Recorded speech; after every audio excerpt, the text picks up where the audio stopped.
and welcome to Flash Forward. I'm Rose, and I am your host. Flash Forward is a show about the future. Every episode, we take on a specific possible or not so possible future scenario. And this episode, we're actually not going to start in the future like we normally do.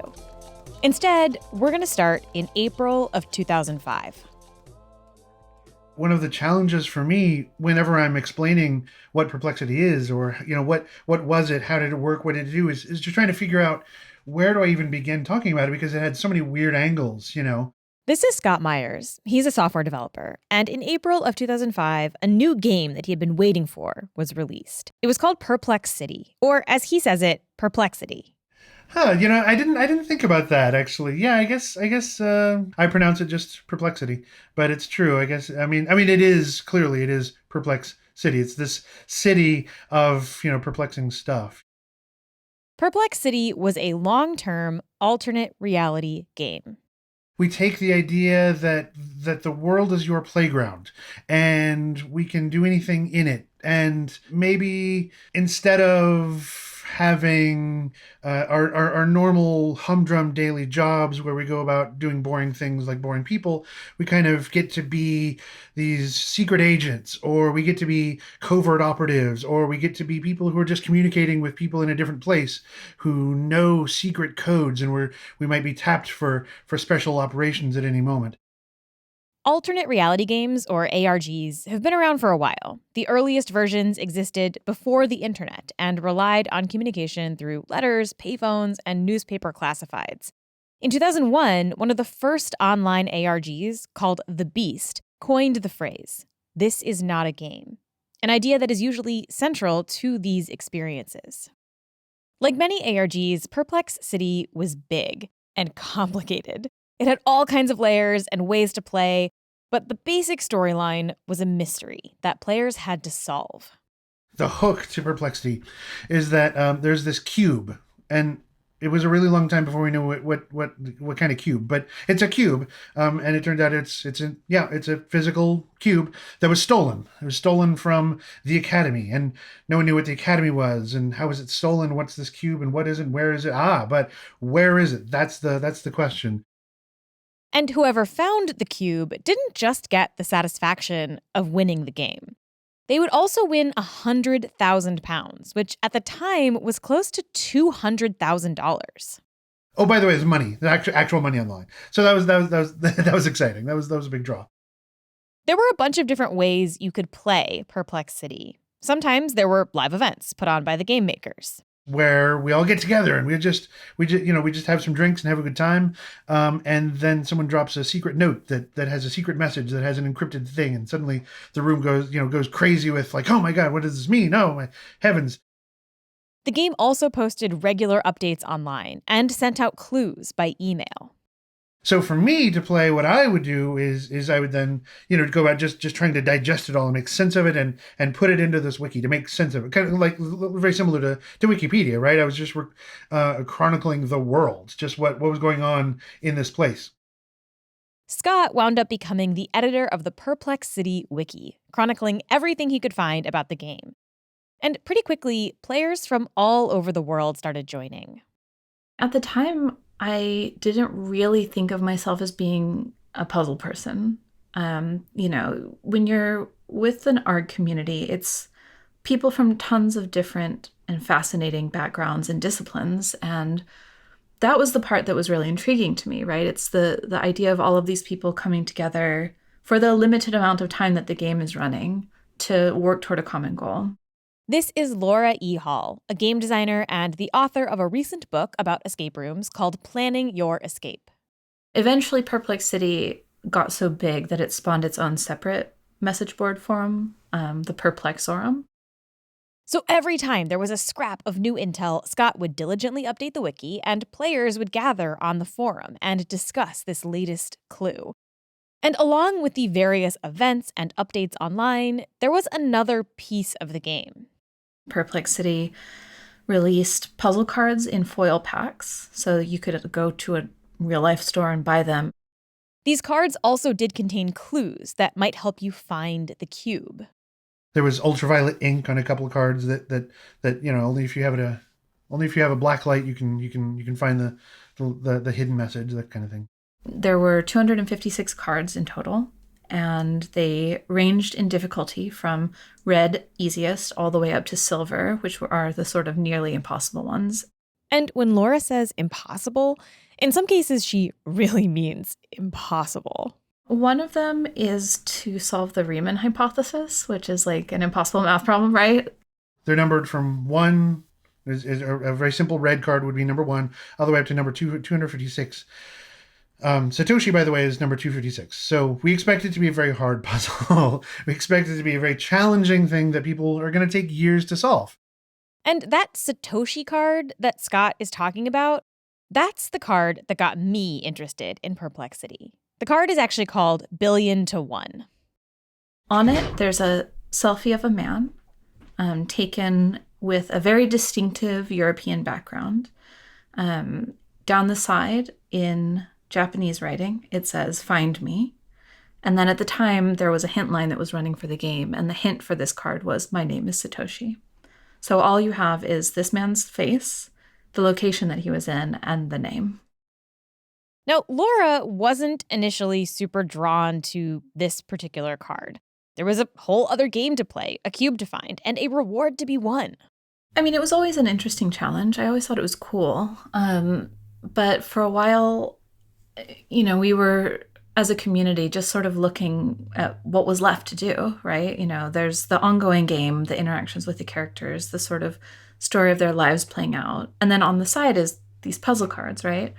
And, there was sort of a core group of people that were tackling all of the silver ones and trying to move that forward. The official Perplexity game ended in 2007. A man named Andy Darley found the cube buried in a park in England and won the prize money. The team that created the game tried to do a second season, but ended up canceling it before it even started. But even after the game officially ended, there were still these silver cards that hadn't been solved. For the longest time, there were only about 4 cards that were unsolved. So there's the Riemann equation, which is actually unsolvable. There was this card called the 13th labor, which is a reference to a Herculean feat. Hercules had the 12 labors of Hercules, and we were proposing a 13th one, which was to basically decrypt a string of numbers. And that was incredibly difficult. And this other one that basically for a very long time was unsolved, and it just amounted to a particular cipher using a particular deck of cards, and it was just a very difficult puzzle that took a long time to solve. Someone solved the deck of cards puzzle later in 2007. The game makers sort of soft retracted the Riemann hypothesis card. And then someone finally solved the 13th labor card 3 years after the cube had been found. By 2010, the only silver card left to be solved was Billion to One. And it was just like, okay, Satoshi, where are you, man?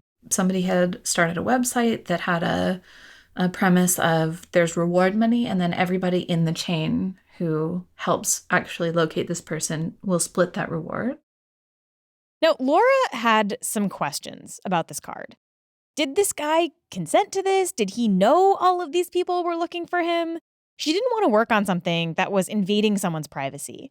So she reached out to the organizers and asked. And they confirmed that he consented to it and knew that people were looking. At the time, also, the way that cards were solved was that they would resolve to a keyword or a code of some kind that you would enter into a website.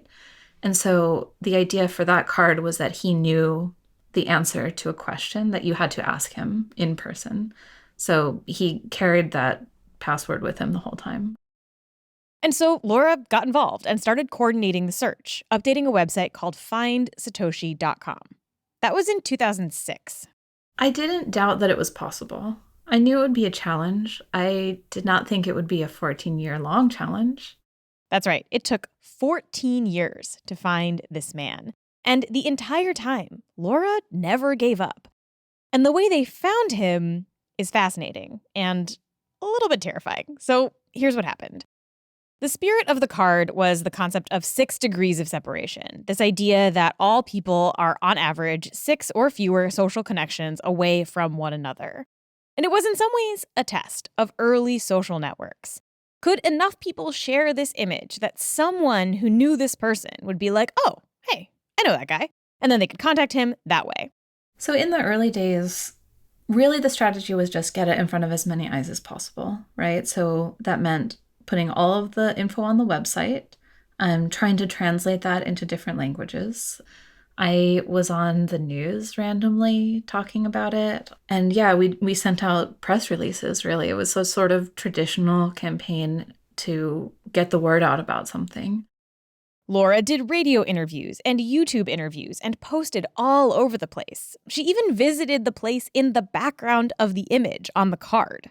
In the background of the picture, there's this sort of storybook-looking village. It's on a river. The photo's taken from a bridge, and there's these sort of like very cute little houses. And I can't remember exactly who found it. It was somebody on one of the forums, but they identified the background as being Kaisersberg in Alsace, in France. And I actually, completely by coincidence, was in that area for a work trip. And my boss drove me over and we found the bridge that the photo was taken from. Like, that's the kind of stuff my mind still boggles a bit about the coincidence of that happening. Didn't travel a lot for that job, and so for this random meeting to take place there at that time is still pretty wild. And that was actually one of the more exciting events in the hunt for a while. Other than that, there was kind of nothing. No leads, just silence. And that was how it was for years. Every so often, some unsolved mystery show would come across the story and feature it, and Laura would always say yes, hoping that maybe this time someone would recognize Satoshi. So when she got a request early last year from a YouTube channel called Inside a Mind, Laura again said yes. And you're still looking for him to this day, correct? Yes, I don't think that I will ever stop until this is done. I would love for there to be a community of people who are like dedicated to respectfully looking for this person. If you ever feel like joining in the hunt to find this mysterious person, then you can do just one simple thing. Spread the word. This was right at the beginning of the pandemic, of course, and lockdown for a lot of people. And so I think it was sort of a perfect storm of getting it in front of a lot of people all at once, and in a time where people perhaps had more time on their hands and more time at their computers. I found a really interesting video about the story about this man who's not been found for so many years, and of course the story of Laura who's looking for him all this time and stuff. This is Tom Lucas Sager, a technologist from Germany. So he saw this video and he was like, that's interesting. But then he actually forgot about it for a while. I mean, there are so many weird and cool things you come across online, right? You cannot investigate them all. He didn't remember it until he went home for Christmas, and his family started talking about this weird thing that had happened to his sister. She received a letter from people she didn't know, and she was opening it up, and it said that they found a message in a bottle that she threw in the water like 14 years ago. And now they found the letter again. So they did not find it 14 years. They found it 14 years ago when she threw it in the water, and then they forgot about it. And then they wrote her this message. And hearing them talk about this, all he could think about was Satoshi. So I went home that evening and I thought, okay, I can give it a try. Now, a lot has changed since 2006. And so the first thing Tom tried wasn't Facebook or LinkedIn or a press release. Instead, he went to a website called PimEyes, which is a facial recognition system. And he plugged in the picture of Satoshi. So I uploaded the picture to PimEyes, and the third result was looking kind of okay.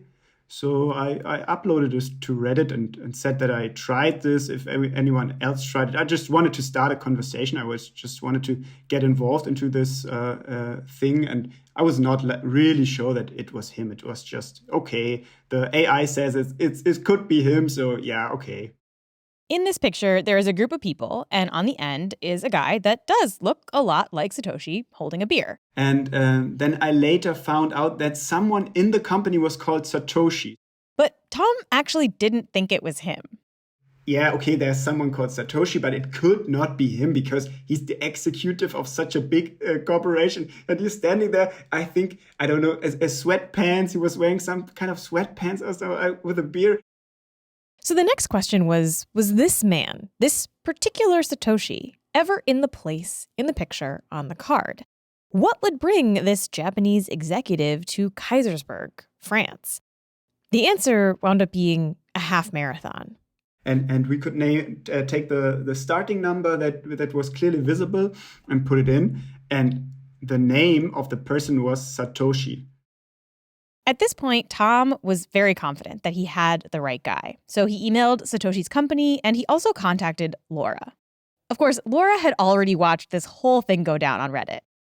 Somebody contacted me and said, you should look at this thread. So I headed over there and I was like, oh my God, like this is it. They found this guy. They really found him. So I had a friend in Japan call the office to let them know what was going on, for one thing, but also to get his work email and make sure it was okay to get his work email. And then they helped translate a message into Japanese. We sent it in Japanese and English to ask, are you this person? And he wrote back and said, yes. And that was it. They had finally found Satoshi. And it was just too crazy because I exactly then I knew that a lot of people would find this really cool and really interesting, but I was just in bed sitting there. So it was really weird because I was like a little bit famous in some weird kind corner of the internet. But here, yeah, no one really cared. Scott remembers hearing about the card finally being solved. And I didn't recognize the name of the guy that found him. I knew I was pretty sure he wasn't one of the old timers. I was pretty sure he wasn't anyone I knew. He wasn't anyone that I kind of recognized. So immediately there's this thought of like, who in the heck is this? The more I read, I'm just the more surprised I am, honestly. It's just more and more surprising the more I learn about it. Now that they had found Satoshi, they could get the code that he was keeping and finish his puzzle. Or at least in theory. It turns out over the last 14 years, Satoshi had understandably forgotten the riddle he was supposed to give to whoever found him. Because to him, somebody just asked, hey, do you want to be on this card? He's like, sure. And then that's the last he's heard about it for 14 years. But the game organizers, of course, had it. So here is the clue that Satoshi, in theory, would have given to whoever found him. Which translates to this question. Who died after giving birth to flames?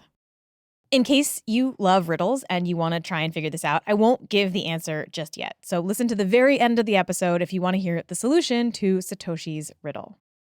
Now, there are two things that kind of blow my mind about this story. The first is that Laura spent 14 years working on this. Not actively all the time. It was always kind of in the background, but still, 14 years. I really did always believe it was possible somehow, but I think probably around the 20-year mark, I would have maybe given up. And for many of those years, she actually could have found out the answer very easily. So the other part of this story is that I actually ended up marrying one of the people who worked on that game. We met through this ARG. That's right. Laura literally shares a home and a marriage with a person who could have just told her who Satoshi was at any point. Well, I made him promise not to, right? Because to me, it would be such a waste of effort to just be told, right? It's like you want to scratch your own itch, right? Do you ever hear something and you're like, wow, there are really just so many different kinds of people on this planet? This was one of those moments for me because it is absolutely unfathomable to me that she didn't just ask for the answer for all of those years. I think if my wife has a secret, she couldn't hold it for me for like 5 minutes or stuff like that. And they just day in and day out. And yeah, I think this is really, really crazy. But at the same time, it's really sweet, right? I mean, like, what is love if not withholding the answer to a question from your partner at their request for 14 years so they can have the satisfaction of answering it for themselves? You know, there's a sort of sense of intrigue and mystery around alternate reality games, and the sort of it's a promise that there's sort of more to life, right? There's an adventure just around the corner, or there's this story layer over everything that you've seen every day, and suddenly it becomes magical in some way, right? There's a promise inherent in that, and I think that we both really appreciate and treasure that part of those games. The second thing that really struck me about this story is that Laura spent 14 years trying to figure this out the traditional way. And it took Tom just a couple of minutes to find this guy using a public facial recognition system. The solution to the puzzle took me in reality, maybe 5 seconds. It was just uploading the picture, and that was basically it. So it's interesting, really, that it was ultimately solved through a very different means. That's kind of cool to me, I think. You know, the original point of the game was to do it through 6 degrees of separation. But ultimately it was supposed to be about the power of the internet, right? Can you get this out in front of as many people as possible? And so in a way we've done that. It then has a further, more contemporary element with the facial recognition part of it. So I'm glad in some ways that it was the power of the internet ultimately that led to it, right? And not something random. You know, it was a deliberate search that came from having the exposure to the large YouTube audience. But at the same time, I don't know. I mean, there's something a little almost like disappointing about this kind of solution, because it wasn't about connecting people or sharing or socializing or trying to form a great human chain. It was solved in a couple of minutes using technology that, as we have talked about extensively on this show, can have a real dark side. And yeah, I really do think that it's a harbinger of privacy issues to come. The fact that it actually was possible to find this person after 14 years using a facial recognition search. The problems, of course, lie in somebody who doesn't want to be found, right? This game was consensual. Laura is a game designer. She now makes these kinds of games and experiences. And I asked her if she would ever create a puzzle like Billion to One today. I don't think I would make a puzzle like this today. And it's mostly because to achieve the scale that you do need, the saturation, to make it work, right, to get it in front of as many people as possible, you're moving outside of your core community of people who actually understand the deal. It's a game, these are all real human beings, and so on, right? The spread of it is where the problem lies. And I think there have been a lot of examples of things going viral, which ruin the thing that has gone viral, right? Fields of sunflowers, where an influencer takes a picture and then suddenly they have to shut it down because all of the flowers are being trampled, or things like the silver obelisk in the desert, right? And people came and dismantled it because the visitors who were coming to it were not respectful of the terrain, right? And it was starting to degrade all of the stuff that made that thing so beautiful. So I think that is really the issue with a lot of viral stuff, you know, and anything. I wouldn't make something that had the potential for that. I cherish the small community things that I have been able to experience, because I can see how badly wrong it goes when things move outside of that community. In the end, this was a fun game where everybody involved was respectful and knew what was going on. But this kind of thing can easily get weird and kind of dark. Think about the true crime sleuths on Reddit, for example, who hound victims' families for more information. Or the people who have died trying to find a supposedly buried treasure. And when you add facial recognition into the mix, you wind up with a kind of classic science fiction trope. This idea that in the future, you could pick out anybody in a crowd, run them through a system, and find out who they are. And in fact, you might have already had some kind of experience with this sort of thing. If you've ever put photos into albums on Facebook or Google or Apple Photos, often the software will ask you to tag your friends' faces so they can categorize who is in which photo. And sometimes the system picks up a face from the background, someone you don't know. And I didn't like that because I liked my photo library to be really clean and you have those faces and then you had those and I didn't know how to handle them. Okay, I wanted to name all faces in the pictures, but I don't even know who this is. And maybe if I have one picture from this person, it doesn't make any sense. But what if in the future, the system could actually tell you who that person was?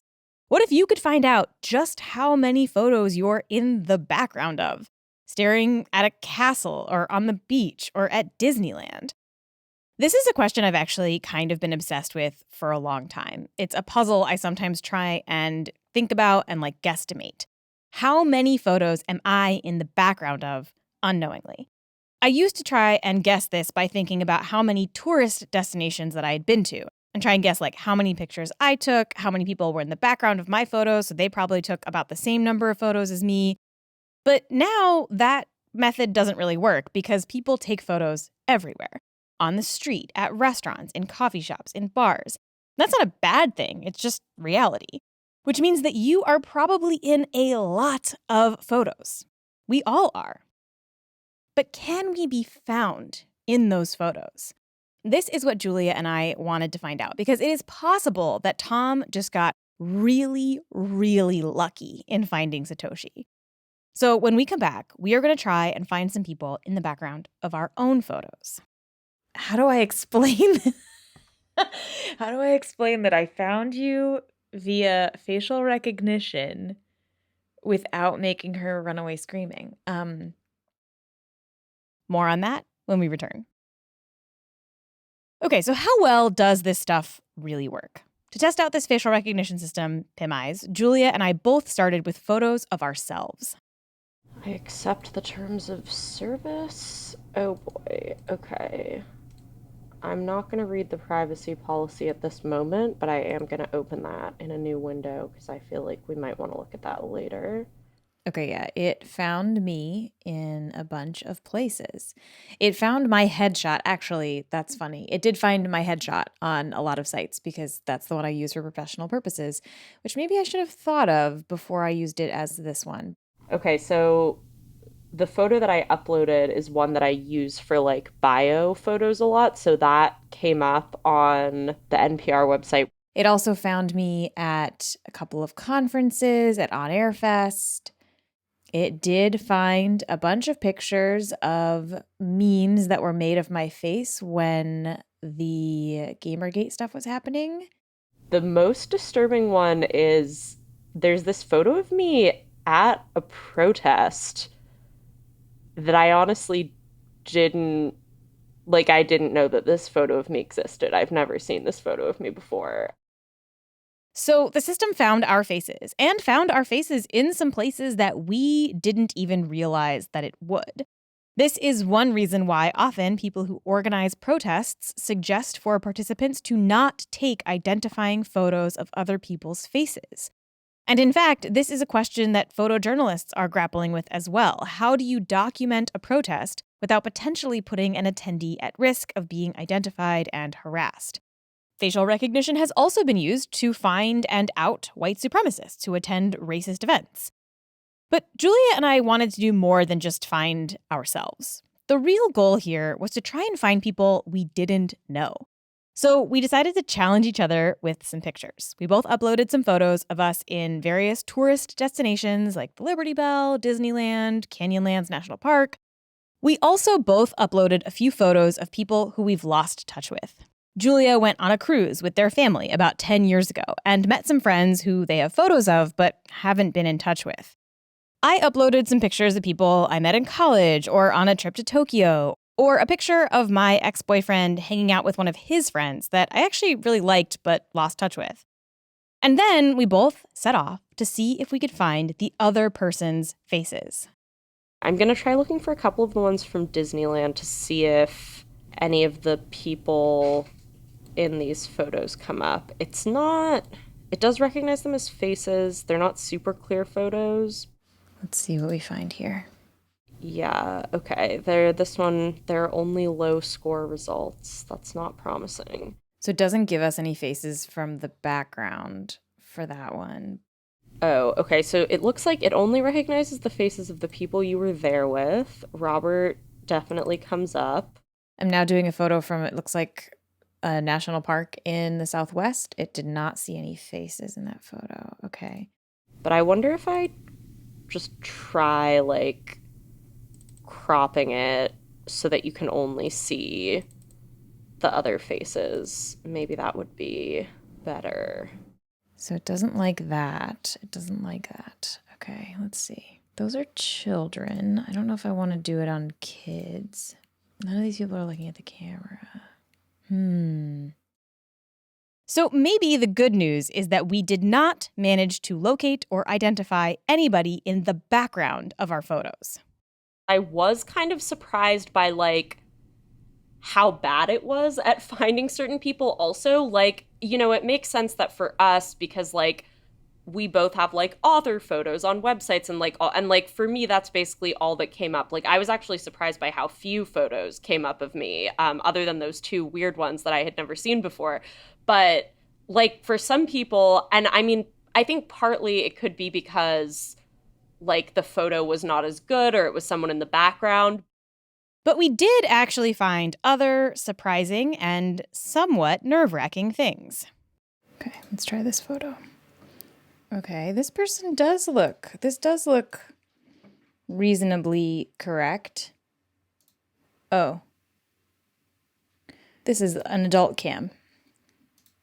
Yeah, this is an adult cam person, which is fine, just maybe not someone we want to out. So for at least one of the people we searched for, their online sex work profile came up, which, to be very clear, is totally fine. Sex work is work, and they should do whatever they please. But it was a really clear reminder that these kinds of facial recognition sites can pull up stuff about someone that they maybe don't want the entire world to know about. And we did have some success matching names to faces for people who weren't in the background of these photos. Well, I should say, Julia mostly had success. They did way better than I did at this little exercise. By the way, we're going to bleep out the people's names and identifying information that we find, because the point here is not to actually tell you who they were. It's to show you how hard or easy it was to find them. Okay, wait, I had another question, though, which is, so you had this photo called... Do you know who those people are already? I know who one of those people is. Did you find them? I found one of the people, I think, because she has a blog called... That is correct. That is her. Amazing. I just wanted to be right, really, but... Yes. Yeah. You got it. You got that one for sure. Amazing. Yeah. I really thought that I would be able to find something for this person who was, like, your ex's roommate, but I don't think I found who they are, but they do have a doppelganger who's, like, a musician. For some reason, their photo was on this other contemporary Czech folk artists page. Oh, and then, okay, it was similar artists. Okay. That's right. That's him. Oh, that's him? Yeah. Oh, okay. Yeah, then I found him. I totally found him. Amazing. That's totally him. God, That's okay. totally him. He plays the banjo. Yeah. This was the one that I was least sure about. But so yeah, I found like his Tumblr, his SoundCloud. Wow. Like you can totally get in contact with him if you want to. Julia also found something interesting about a person in my Disneyland photos. Your friend that you went to Disneyland with, I did find a really funny, like, weird photo of them at like a 2015 Brooklyn Music Festival that's just like, he just like happens to be in the photo. And I was like, if you want to freak him out, you could just be like, hey, what were you doing at like the Northside Music Festival in 2015? And like see how he reacts. Oh yeah. I do want to freak him out. Okay, let's see what Rose sent me.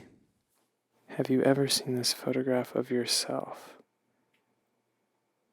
Huh. It is weird. I don't recognize this at all. This is my friend Stan Alcorn. He's a reporter with the investigative podcast Reveal. I'm in the front row at some sort of concert, I guess. What shirt am I wearing there? Do we recognize any of these other people? Oh, you think it's a deep fake? It's weird. I'm at a concert with there's an old guy next to me. I'm in the front row, but I'm holding a beer. Yeah, I do not recognize this scenario. I don't think I've ever seen this photo. So it is very funny to me that Stan immediately thought that I had made a deep fake of him, which suggests that he knows me very well. But this time, in fact, it was not quite so devious. I zoomed in on my fingers because I was are those really my fingers? But it's not quite sharp enough to tell, do I have long nails or not? My hand looks a little weird, but I don't know. Maybe just hands look weird when you zoom in. Here's what he said when I revealed to him that this was not, in fact, a deepfake. It was instead somehow both less and more creepy than that. Oh my God, it was from when I saw The Very Best with Andy. Yeah, the Northside Festival in Williamsburg. Whoa, wait, so it just used a picture of my face to find this on the internet? But the thing that I think surprised both Julia and I the most was what happened when we looked for a picture of me as a child. When I was in middle school, I went to this summer camp, and at that summer camp, I had a couple of friends who I would always see there. And for a couple of years, there was this one friend in particular who I would always be really excited to see. And then, at some point, she stopped going to camp. And this is before kids had smartphones or emails, and our parents hadn't thought to trade information, so that was that. I never saw her again. But I have this photo of us from camp. We're probably 12 or 13 in this picture. So I uploaded it first just to see if it would recognize my face when I was younger. Let's see. What happens if I do that?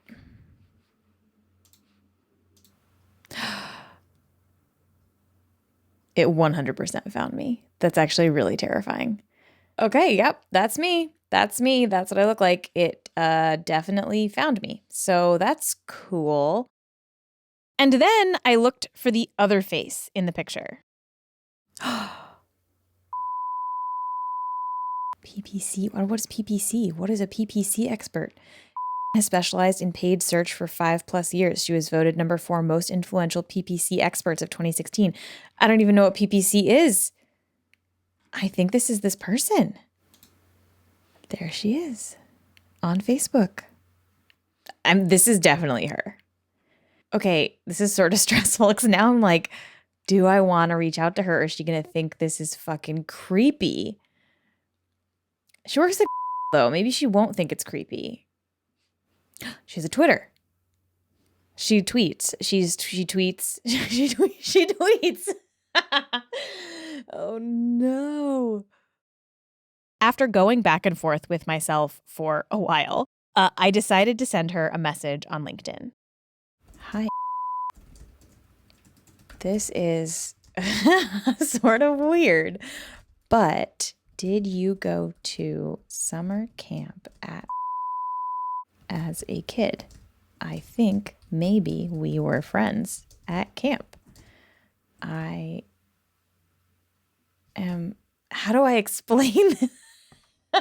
How do I explain that I found you via facial recognition without making her run away screaming? And that I want to talk to her on the phone. Send. Oh, God. I just sent her a message. Hi, is this Erin? It is. Hello, it's Rose. Nice to talk to you after so long. Yeah. I am glad that you were not scared away by my slightly weird messages. I get a lot of weird LinkedIn messages. So I was like, oh, this one is actually someone I know. I'll take it. Let me actually, I should show you this picture. Oh my God, we're so Isn't that wild? young. What do you remember about this summer camp? So I was thinking about that last night. There's a couple of things I remember. I am from a really small town, like in the mountains, and I think I learned about Blink 182 this summer. And so I remember like listening to Blink 182 nonstop, talking about them. It was like old for everyone else and new for me. So I remember that. And I also remember there was a big dance. Was there a big dance towards the end? Yeah. And I remember like all year I was thinking about what I would wear to that dance. And I'm sure like I don't think I had any problems. But it was like the highlight of my summer was the dance. Yeah. Yeah. I mean, it was like specifically nerd camp. I think we were like all not very cool. No. That's so funny. Yeah. And the cicadas. Do you remember one year there were cicadas and we would save all our money and buy that weird like juice with caffeine in the soda stream? I do. I didn't remember it until you just said it. So I'm having a memory happening actively. I do remember now that like I was thinking about this, I was like, I feel like I remember being like, oh, I wonder if Aaron will be at camp this year. Because there was no way for us to know if the other person was going to be there until you like showed up. And how many years? I probably went for like 3 or 4 years. And then in high school, I went to boarding school. So my parents stopped sending me to camp. They were like, you're not home very much anymore. Like, if you're not going to be home during the year, then you have to be home during the summer. So camp ended for me. Gotcha. Yeah, I'm trying to remember. Because I remember my mom being like, oh, maybe we should have like exchanged contact information with these people. And I was like, oh yeah, that probably would have been a good idea.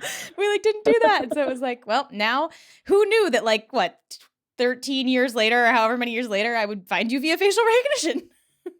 Yeah, that was not on your mom's radar back then. I don't think it's on my mom's radar now, frankly. I know. Actually, I have to tell my parents about this conversation. I think they will be fascinated. Yeah. It is very weird to me that the system was like, it wasn't even like, oh, maybe it's this person. It was like, I found this person in like 7 seconds. Here she is. This is her name. This is where she works now. And I was like, oh God, I'm creepy. How did you feel about that? Like hearing that it was facial recognition? You know, not creeped out, which is maybe concerning.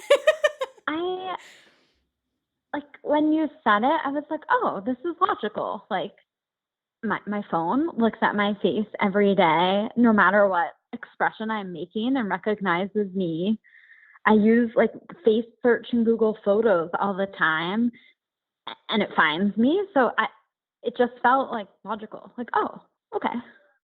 All right, I'm going to call my parents now and tell them about this.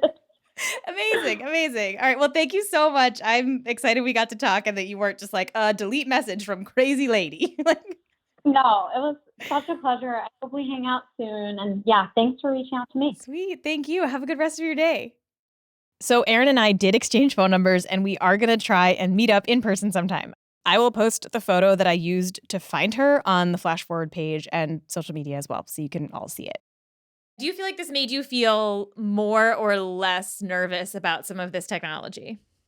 I think it made me less nervous overall about the technology because honestly, it didn't really work that well.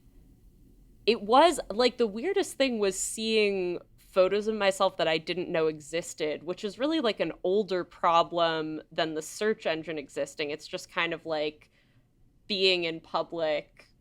Sometimes you're going to be in a random photo bomb or like a news crew took a photo of you that you didn't know about, which is just sort of weird. But it's like, yeah, that feels like an older problem really than the face searching thing. Yeah. It is interesting because like in some ways it's comforting to know that it's not like magic, right? It's not like any photo that you're in the background of, like any creep like us can just be like, I wonder what that guy's name is, you know? But at the same time, I'm disappointed. Right. So yeah, this is not magic. We are not yet in the sort of sci-fi Minority Report enhance kind of situation where you can be located in any picture that anybody has taken that you happen to be in.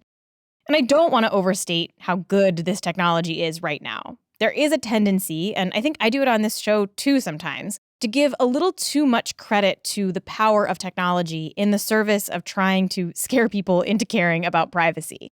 But at the same time, we were able to find images of ourselves and other people and identify them, even from childhood photos. And that's creepy enough, probably.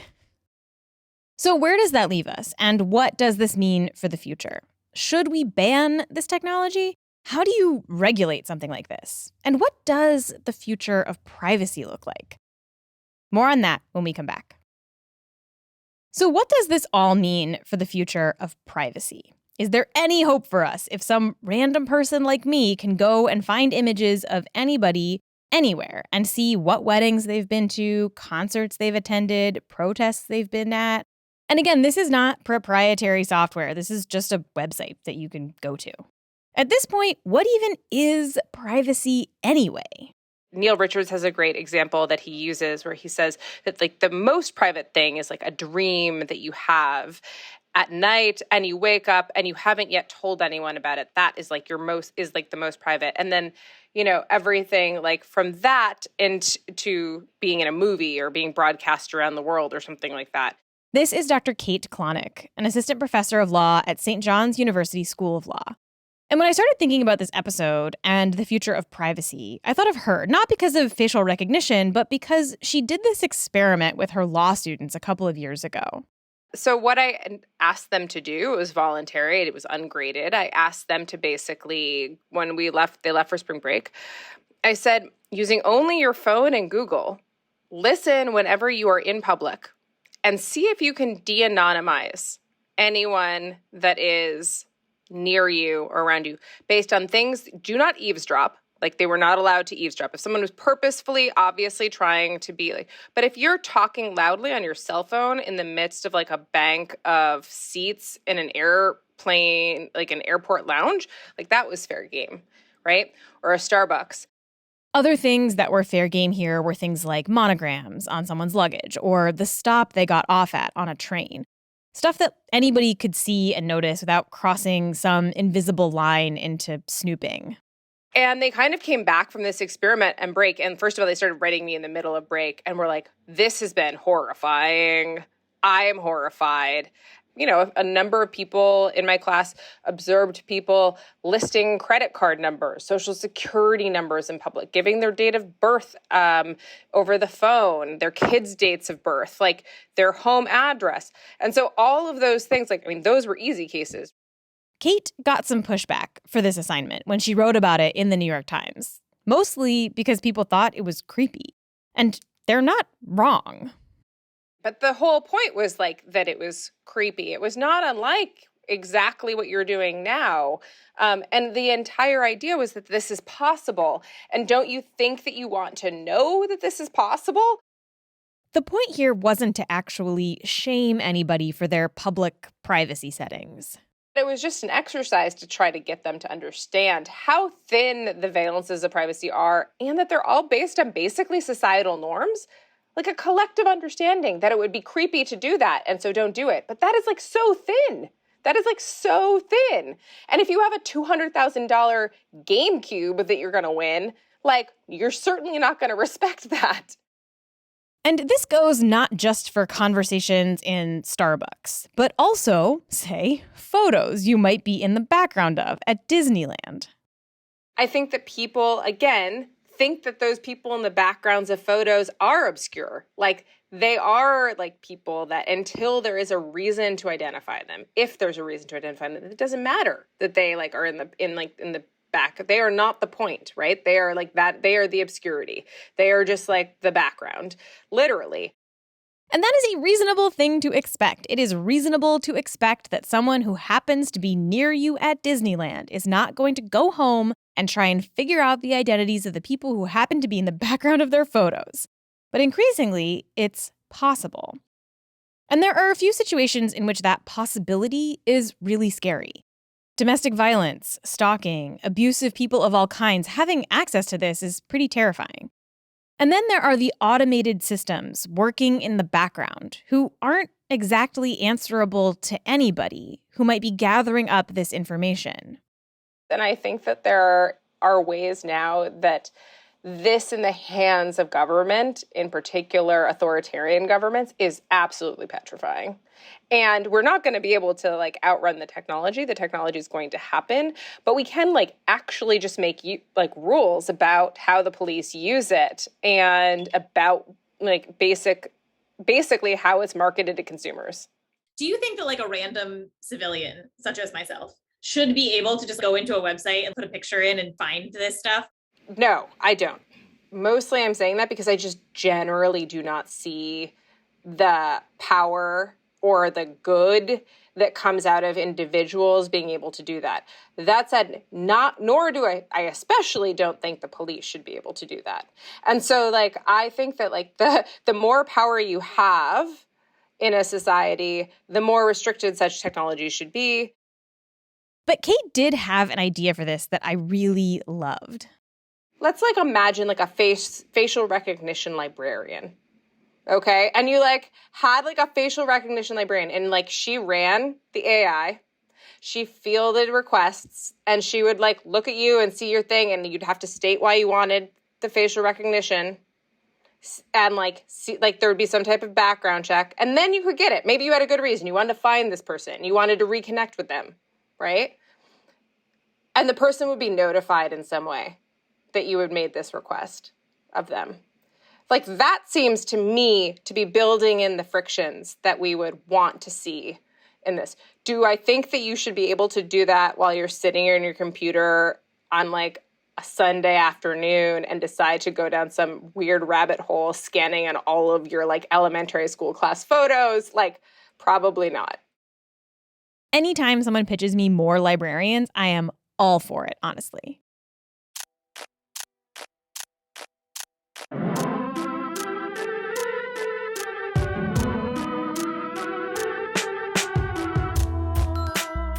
Flash Forward is hosted by me, Rose Eveleth, and produced by Julia Linus Goodman. The intro music is by Asura, and the outro music is by Hustleonia. The episode art is by Maddie Lubchansky. Sponsorships are handled by Multitude.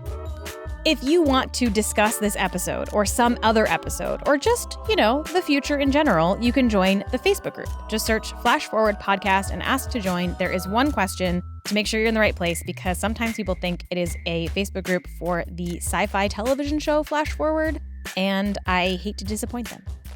If you want to support the show, there are a couple of ways you can do that as well. Head to flashforwardpod.com/support for more information about how to give and what you get in return. If financial giving is not happening for you these days, you can head to Apple Podcasts and leave a nice review, or just tell your friends about the show. That really does help. Oh, and the solution to Satoshi's riddle is Izanami. So in Japanese mythology, there are two gods who basically created land and various elements of life on Earth. Izanagi and his sister/wife, Izanami. These two gods drew the islands of Japan from the sea, and Izanami gave birth to several important deities. But she died giving birth to Kagutsuchi, the fire god, and her death, according to Japanese lore, was the first death in the entire world. Thus, the puzzle, who died after giving birth to flames? Izanami. Okay, that's all for this future. Come back next time and we'll travel to a new one.